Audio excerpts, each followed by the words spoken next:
welcome ជាមួយនឹងការជះ diamond បើកយក skin អីច្រើនណាស់អ្នកគ្នានិយាយពីថា event នេះហាគឺចេញភ្លាមគឺមានការជះ diamond យកភ្លាមហ្មងអីច្រើនណាស់អ្នកគ្នានិយាយពីថាវីដេអូអញ្ចឹងហើយអ្នកគ្នាប្រកាសជាចូលចិត្តមើលហើយព្រោះអីវីដេអូដែលខ្ញុំត្រូវអស់លុយច្រើនណាស់ណាហើយនិយាយពីថាដំបូងនេះគឺបើកម្ដងមួយសិនអ្នកគ្នាដែលសារតែយើងមាន ticket មកពីណាទេមាន2ហើយអញ្ចឹងហ្នឹងថាបើកដំបូងនេះអត់មាន load ចូល skin load ចូលអីឲ្យហ្មងអីច្រើនហ្នឹងណាបាទនិយាយពីថា event នេះ skin មួយរៀងថ្លៃដែរ1200ហើយនិយាយពីថាຕົកពេលឲ្យយូរទេអ្នកគ្នាគឺបើកម្ដង10យកហ្មងអីច្រើនណាស់នេះអូយញាក់សាច់ហ្មងគ្រាន់តែ effect គេបើកនេះក៏កប់សេរីដែរនិយាយពីថាបើក10ដងនេះគឺគ្មានបានស្អីទេបាទដែលមិនគឺស្រកដូចទឹកហើយចាប់ផ្ដើមស្រកអីហ្នឹងឥឡូវលើកទី20បាទឆាច់អត់មានអីទេស្ងាត់ជ្រាបអំបិលហ្មងថាធំក្លិនអំបិលមកហើយអ្នកគ្នាបើអីខ្ញុំអត់ដែរមានសំណាងដៃល្អដូចគេបើកយកបាន skin អីចឹងហ្នឹងឥឡូវលើកទី30ឯអ្នកគ្នាអើយមិនមកទេអញឆាច់ផ្លាច់អំបិលហើយឥឡូវនេះគឺលើកទី40អ្នកគ្នាចុយម៉ែអត់មានបាន skin បានអីសោះហ្មងគេថាបើក40ដងបានតែភ័ញហ្មងនេះ300ជាងនេះតិចម៉េះមានអារម្មណ៍ថា skin នេះថ្លៃចាំមើលអស់ប្រហែលមាន6000ផងថានេះមិនដឹងលើកទីប្រហែលទេអ្នកគ្នាឲ្យមិនដឹងបាន emote Pro D នេះនិយាយពីថាគ្នាកំពុងតែបើក skin នេះឆាតមកទៀតបាទឥឡូវលើកទីប្រហែលជា70ដងហើយដឹងអ្នកគ្នាមើលឆាច់ emote ទៀតហើយ emote ផាសា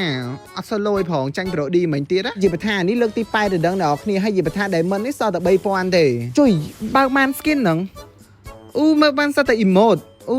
តប៉ែចុយម៉ែអើយនេះបើកពាក់កដាឲ្យបានតែ700ចុយម៉ែទី6000ឥឡូវយើងកុំឲ្យខាតពេកយូរយើងខាលឿនហ្មងអីច្រើនណាអ្នកគ្នាកុំឲ្យយូរពេក10ដងទៀតហើយអ្នកគ្នាអើយមិនដឹងជាស្អីទេនេះអើយម៉ែបានតែ emote ទៀតហើយ10ដងទៀតមើលចុយម៉ែ diamond សេវាថាស្រកដូចទឹកហ្មងអីច្រើនអ្នកគ្នាអីនេះបានគេបាន recall តែអីអ្នកគ្នាអា recall ហ្នឹងរៀងថ្លៃដែរបានក៏បានណាលើ10ដងទៀតហើយនេះហ្នឹងហើយគ្មានបាន skin បានស្អីទេ load skin ចូលមួយមកបានតែ emote មីអាយ៉ាស់មុនតនបើថានេះបើ100ជាងដងហើយអ្នកគ្នាមើលភ័ញបានតែ1000ស៊ីលុយម៉េះបើថាសល់200ភ័ញទៀតអីច្រើនអ្នកគ្នាមីអាយ៉ាស់មុនតននិយាយបើថាបើនឹង5000នេះគឺអត់តន់គ្រប់ skin មួយទៀតសង្ស័យអញអើយបើថានេះបានតាកាក់ហ្នឹងលើបាន1182អ្នកគ្នាខ្វះ20ភ័ញទៀតអញ្ចឹងយើងបើកម្ដងមួយទៅគ្រប់មកលោកគ្រប់មកបាន12ខ្វះមិនតិចទៀតណាបើកទៀតបើកម្ដងទៀតគ្រប់ហើយជាមួយតអត់គ្រប់អញ្ជេហើយបាន5មីអាយ៉ាស់មុនតនហេអ្នកគ្នាមើលខ្វះ1ភ័ញទៀតវាមិនអោយមីចុយម្រាយចេតាអញធម្មតាបានបើកចោមួយទៀតបរោយអ្នកគ្នានិយាយថាបើក skin នេះច្រាស់លុយម៉េះនិយាយថាអស់ឡើង5000ជាងហ្មងអ្នកគ្នាក៏លើកុំខ្វល់ច្រើនពេកអ្នកគ្នាមានការដូរយក skin link បរោយនេះនិយាយថាskin link នេះឡើងមកចូល6000ហើយដឹងនេះធ្វើមិនអ្នកគ្នាយើងចង់ឆ្លាញ់ skin ហ្នឹងអីច្រើនណាស់អ្នកគ្នា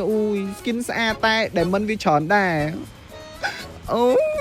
វាថាខ្ញុំឃើញអ្នកផ្សេងអស់តែ4000អីច្រើនណាស់អ្នកគ្នាក៏ប៉ុន្តែខ្ញុំវិញ6000មីអាយ៉ាស់មុនតនហើយនិយាយថាវីដេអូនេះគឺមានតែប៉ុណ្្នឹងឯងអ្នកគ្នាទៅរកទិញមីទិញសៀងស៊ីហើយនិយាយថាបើសិនជាអ្នកគ្នាចង់ដាក់ diamond អី complete cry baby store អីច្រើនអ្នកគ្នាឥឡូវកំពុងតែមាន promotion ចូលចាំខ្មែរផង